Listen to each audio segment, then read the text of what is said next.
नमस्कार दोस्तों, मैं पंकज आपका फिर से स्वागत करता हूं एक नई वीडियो में। हमने अपनी पिछली वीडियोस में ये बताया कि आप कैसे बिजनेस को बढ़ावा दे सकते हैं, कैसे बिजनेस कर सकते हैं और आप कैसे अपने प्रोडक्ट्स चूज कर सकते हैं।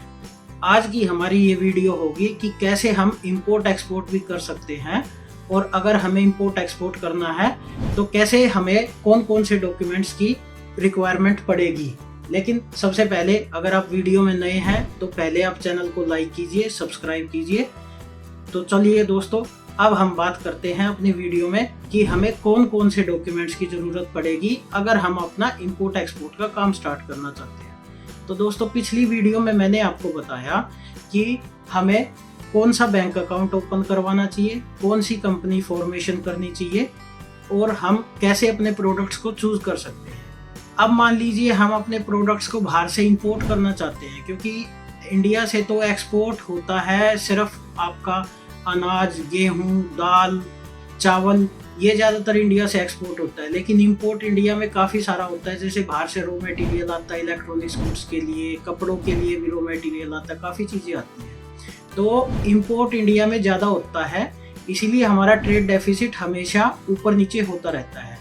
तो अगर हमें इंपोर्ट करना है तो हमें कौन कौन से डॉक्यूमेंट्स की ज़रूरत पड़ेगी, ये आज की वीडियो में मैं आपको बताना चाहूँगा। तो दोस्तों, सबसे पहले बात करते हैं, हमें इंपोर्ट एक्सपोर्ट करने के लिए सबसे पहला डॉक्यूमेंट चाहिए, वो है IC code. IC code means in the case import export code.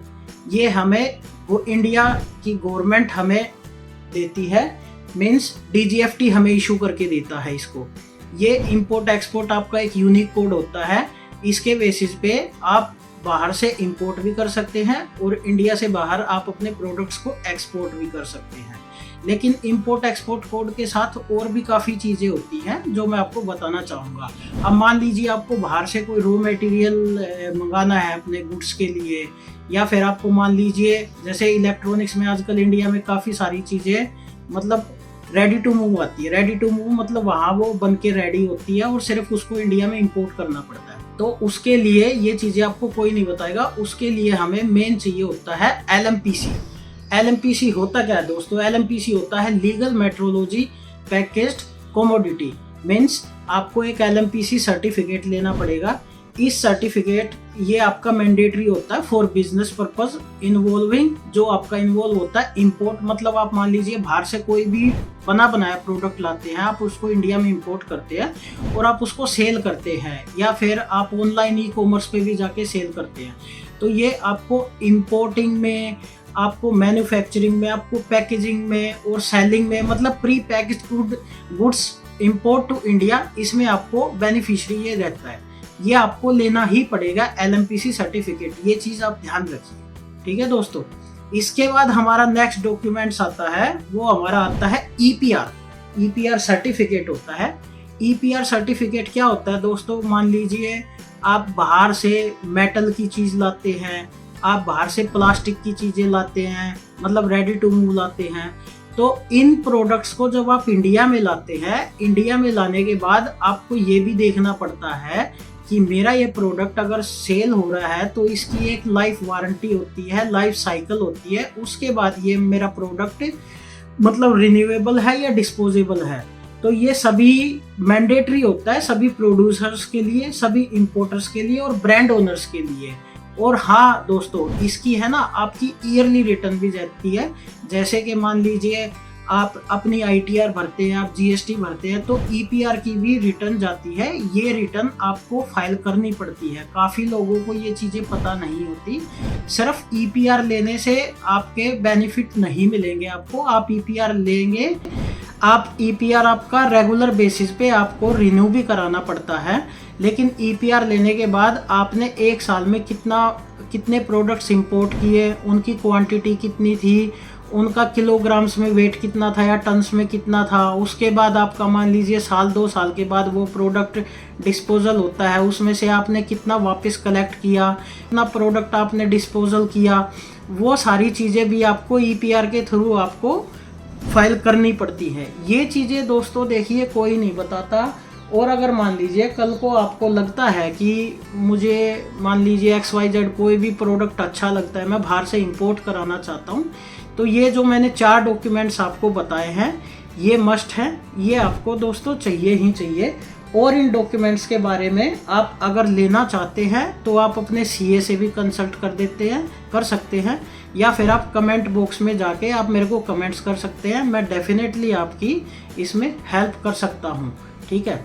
इसके बाद जब मान लीजिए हमारा प्रोडक्ट इंडिया में आ जाता है, तो आने के बाद इंडिया में भी देखिए एक स्टैंडर्ड होता है, वो स्टैंडर्ड मेंटेन करने के लिए इंडियन गवर्नमेंट ने कुछ नॉर्म्स बनाए हुए हैं, ठीक है। तो उन नॉर्म्स के अंडर जो भी आपके प्रोडक्ट्स होते हैं, उन प्रोडक्ट्स को मान लीजिए आपको ऑनलाइन सेल करना है, तो आपको BIS भी लेना पड़ता है। BIS हर प्रोडक्ट का, इलेक्ट्रॉनिक्स गुड का बेसिकली आपको मस्ट होता है। BIS के बिना आप इलेक्ट्रॉनिक्स गुड्स को ऑनलाइन प्लेटफॉर्म पे सेल नहीं कर सकते। अभी आपने रिसेंटली न्यूज़ में भी देखा होगा कि अमेजन, फ्लिपकार्ट के मतलब वेयर हाउसेज पे BIS ने रेड की है, काफ़ी सारे नकली प्रोडक्ट्स हैं। मतलब हम ये नहीं कहते कि बाहर से जो प्रोडक्ट आ रहे हैं वो नकली होते हैं, लेकिन है ना, उनको एक इंडियन रेगुलेटरी के हिसाब से उनको BIS सर्टिफाइड कराया जाता है। वो लैब में जाते हैं प्रोडक्ट से, और लैब में जाके उनको मतलब टेस्टिंग की जाती है कि ये इंडिया स्टैंडर्ड के हिसाब से बने हुए हैं, प्रोड्यूस हैं इंडिया में, इनका मतलब कंजम्पशन हम कर सकते हैं या नहीं कर सकते हैं। ये चीज़ें आपको BIS के माध्यम से जानने को मिलेगी, ठीक है। अगर किसी भाई को BIS लेने में कोई दिक्कत है या कोई इशू आ रहा है, तो आप मेरे से भी कंसल्ट कर सकते हैं। आप डिस्क्रिप्शन बॉक्स में मैं आपको लिंक दे दूंगा, आप BIS की वेबसाइट पे जाके आप चेक भी कर सकते हैं। अगर और भी कोई आपको इशू आता है इंपोर्ट एक्सपोर्ट से रिलेटेड, तो आप मेरे से कंसल्ट कर सकते हैं। एक्सपोर्ट में जो बेसिकली एक डॉक्यूमेंट्स मेन चाहिए होता है वो होता है LUT सर्टिफिकेट। वो भी आपको DGFT की वेबसाइट से ही आपको रजिस्टर्ड कराना पड़ेगा। LUT अगर आपके पास है तो आप एक्सपोर्ट कर सकते हो। और हाँ दोस्तों, अगर आप मान लीजिए बाहर से इंपोर्ट करते हो तो इंपोर्ट ड्यूटी भी लगती है, बेसिक कस्टम ड्यूटी भी लगती है। एक्सपोर्ट में इंडियन गवर्नमेंट काफ़ी बेनिफिट देती है। आप एक्सपोर्ट में आपको किसी भी तरह की कोई ड्यूटी नहीं लगती, क्योंकि आप बाहर एक्सपोर्ट कर रहे हैं अपने प्रोडक्ट्स को, और बाहर से आपको फॉरेन करेंसी मिलेगी, तो इसके लिए गवर्नमेंट भी सपोर्ट करती है।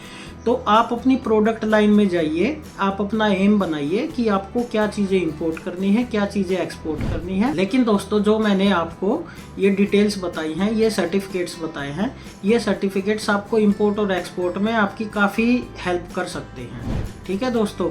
बाकी आपको पता ही है, हम अभी कुछ दिनों में चाइना जाने वाले हैं, तो हम आपको चाइना का भी टूर कराएंगे, आपको सारी चीज़ें दिखाएंगे कि वहाँ पे प्रोडक्ट्स कैसे बनते हैं, उनकी फैक्ट्रीज़ का भी विज़िट कराएंगे। और एक काफ़ी बड़ा मतलब वहाँ पे एक फेयर लगता है, कैंटन फेयर, जिसमें ऑल ओवर चाइना के जितने भी मैन्युफैक्चरर्स होते हैं, डिस्ट्रीब्यूटर्स होते हैं, वो अब एग्जीबिशन में आते हैं। और वर्ल्ड वाइड वहाँ पे बायर्स आते हैं, US से भी आते हैं, यूरोपियन कंट्रीज से भी आते हैं, इंडिया से भी जाते हैं। तो वो सारी चीज़ें भी हम आने वाले वीडियोज़ में कवर करेंगे। लेकिन दोस्तों, आपको अगर मेरी वीडियो में कोई भी इंफॉर्मेशन और भी चाहिए इससे अलग या फिर इससे रिलेटेड, तो आप मेरे को बताइए, मैं आपकी डेफिनेटली हेल्प करूँगा। ठीक है दोस्तों, मिलते हैं अगली वीडियो में। नमस्कार।